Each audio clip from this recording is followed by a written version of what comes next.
The first time I saw him, I thought he was laughing at the world or maybe at me. His fingers glided across the piano keys as if the universe owed him a song. And for a moment, I hated how easily he seemed to own the room. But then his eyes lifted, and for some inexplicable reason, they found mine. I wasn't supposed to be there. I had no business drowning myself in cheap whiskey on a Wednesday night at a bar tucked between a laundromat and a pawn shop in downtown Chicago. Yet the moment I heard that piano low, aching, like a confession whispered in the dark, I stayed. Couldn't move. Couldn't breathe. His name was Adrian. At least, that's what the bartender called him when he passed by. Adrian, just the sound of it carried weight. Like a name from an old novel. Heavy with stories and storms. I told myself I was only curious. That it was nothing. But the truth was, couldn't look away. The bar was nothing special. Scuffed floors. Neon beer signs. Laughter too loud to hide how empty everyone felt, but Adrian transformed it into something holy. His music cracked open something inside me I didn't even know was locked. When he finished his set, I expected him to disappear behind the stage. Like every other performer who lived for applause but never eye contact. Instead, he came down. He walked straight past the tables. His eyes still on me like he'd already decided something. And before I could think, he was sitting across from me. "You don't look like you belong here," he said, his voice rough, carrying the faint rasp of cigarettes and midnight conversations. I tried to smirk. "Neither do you." That was the start. We talked until the bar closed. Until the bartender kicked us out with a half smile that said he'd seen too many people fall into something dangerous under those lights. Adrian was a contradiction in every breath, laughed too easily. But his eyes carried shadows. He joked about everything. But I could tell silence was where he lived most comfortably. And God, I wanted to know more. The next week, I went back. Then the week after. Soon. It wasn't about the whiskey or the stale smell of beer clinging to my clothes, it was about him. Watching him lose himself to the music. Then pretending not to notice the way his gaze always found mine in the crowd. It was slow torture. The kind that keeps you alive because it hurts so good. One night, when the bar was emptier than usual, he invited me backstage. My heart nearly collapsed under the weight of that invitation. The world shrank to the narrow hallway. The flickering light overhead. The worn couch where we sat too close. He handed me a cigarette even though I didn't smoke. And when I laughed, he smirked like that was exactly what he wanted. "You know what's funny?" he said, leaning back, smoke curling lazily around his face. "Every night I play, I look for someone to listen. Not the crowd. Just one person. Someone who actually hears it." His eyes flickered to mine. "I think that's you." I should have run then. Should have known nothing that intense could end without blood. But instead, I leaned in, the space between us burning like a fuse. And when he kissed, might wasn't fireworks. It was silence. Deep and terrifying. Like standing on the edge of a cliff and deciding to fall.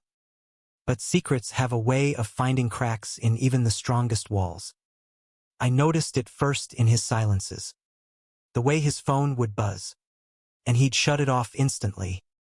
The way his smile never reached his eyes when I asked about his life outside the bar. The nights he vanished without a word. Still, I convinced myself I was imagining it. That what we had, whatever this was enough. Then came the night I followed him. The bar was crowded. The music louder than usual. But he slipped out between songs. I waited a minute, then pushed through the back door into the alley. My heart pounding like I was the one keeping secrets. And there he was. Adrian. Standing under the weak glow of a streetlight. Talking to a man in a black suit. Their conversation was low. Urgent. The man handed him an envelope, thick with cash. Adrian's hands shook as he tucked it into his jacket. My chest caved in. This wasn't just a musician scraping by. This was something darker. Something I wasn't supposed to see. When he turned and spotted me, his face went pale. For the first time since I'd met him, Adrian looked afraid. "Why are you here?" His voice wasn't music anymore. It was sharp, broken glass. I wanted to say something clever, something that would make this less real. But the truth strangled me. "Who are you?" "Adrian." His silence was the loudest sound I'd ever heard. Adrian didn't answer right away. He just stared at me, chest heaving like he was drowning and couldn't decide whether to reach for air or sink. The streetlight above buzzed, flickered, then steadied. For one fragile moment, I thought he might tell me the truth. Instead, he laughed a bitter, hollow sound that wasn't really laughter at all. "You shouldn't have followed me." Those words cut sharper than any confession. I felt the world tilt, the ground break beneath me. "So what is this?" My voice cracked. Was it all fake? The music, the way you looked at me, the way you... I stopped myself, choking on the memory of his lips on mine. Adrian closed his eyes, as if the truth itself was too heavy to bear. Finally, he spoke. "I owe people. Dangerous people. Playing here is just cover.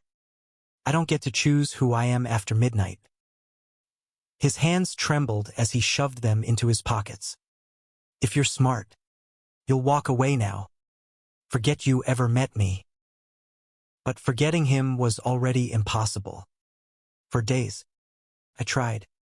I buried myself in work, in meaningless conversations, in anything that didn't sound like piano keys or smell like cigarettes and whiskey. But at night, I dreamed of him, of his music, of his smile that cracked open something inside me I hadn't even known existed. And the truth was, I didn't care about his secrets. Not really. What I cared about was him. The boy who looked for someone in the crowd. The man who kissed like silence. The musician who made a bar feel like a cathedral. So I went back. The bar felt colder without him. No piano. No laughter. Just empty air where he should have been. I asked the bartender where Adrian was, but he only shook his head. "Kid, you don't want to get involved," he said quietly. "That boy's been running from ghosts for too long." But I was already involved. When I finally found him, it wasn't in the bar. It was on a rooftop. The city spread out like broken glass beneath us. He sat on the ledge, cigarette glowing in the dark. And for a second, he looked like he belonged to the skyline, just another light burning out too soon. "You shouldn't be here," he said again, but softer this time, almost pleading. I walked closer, ignoring the thrum of fear in my chest. "And you shouldn't be alone." He laughed, shaking his head. "You don't get it. Everyone I let close ends up hurt.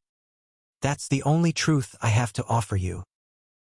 I sat beside him anyway, the wind biting at my skin. "Then let me decide if it's worth it." Silence stretched between us, thick and unrelenting. But slowly, his shoulders eased. His eyes glistened under the city lights, fragile and unguarded. "You're insane," he whispered. "Yeah," I said, and my voice broke. "Insane for you." That was the first time I saw him cry.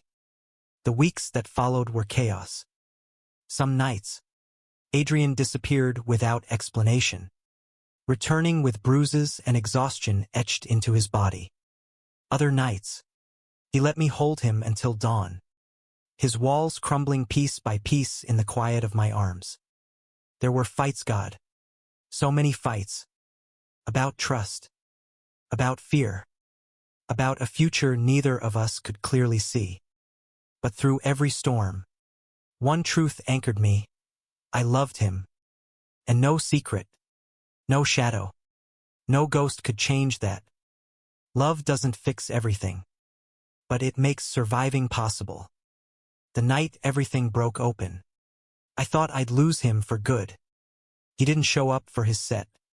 And hours later, I found him beaten, bleeding, barely standing outside that same pawn shop near the bar. My chest split wide with terror as I caught him before he collapsed. "Why are you here?" he rasped, blood staining his lips. "Because I told you," I said, voice shaking. "I'm not walking away." I thought he might push me away again. But instead, his body went limp in my arms, surrendering not just to exhaustion but to me. For once, Adrian let himself be saved. Months later, the bar feels different. He still plays piano, but not to hide anymore. Now his music is lighter, freer, like he finally let himself breathe. I still sit in the crowd, still watching, still in awe.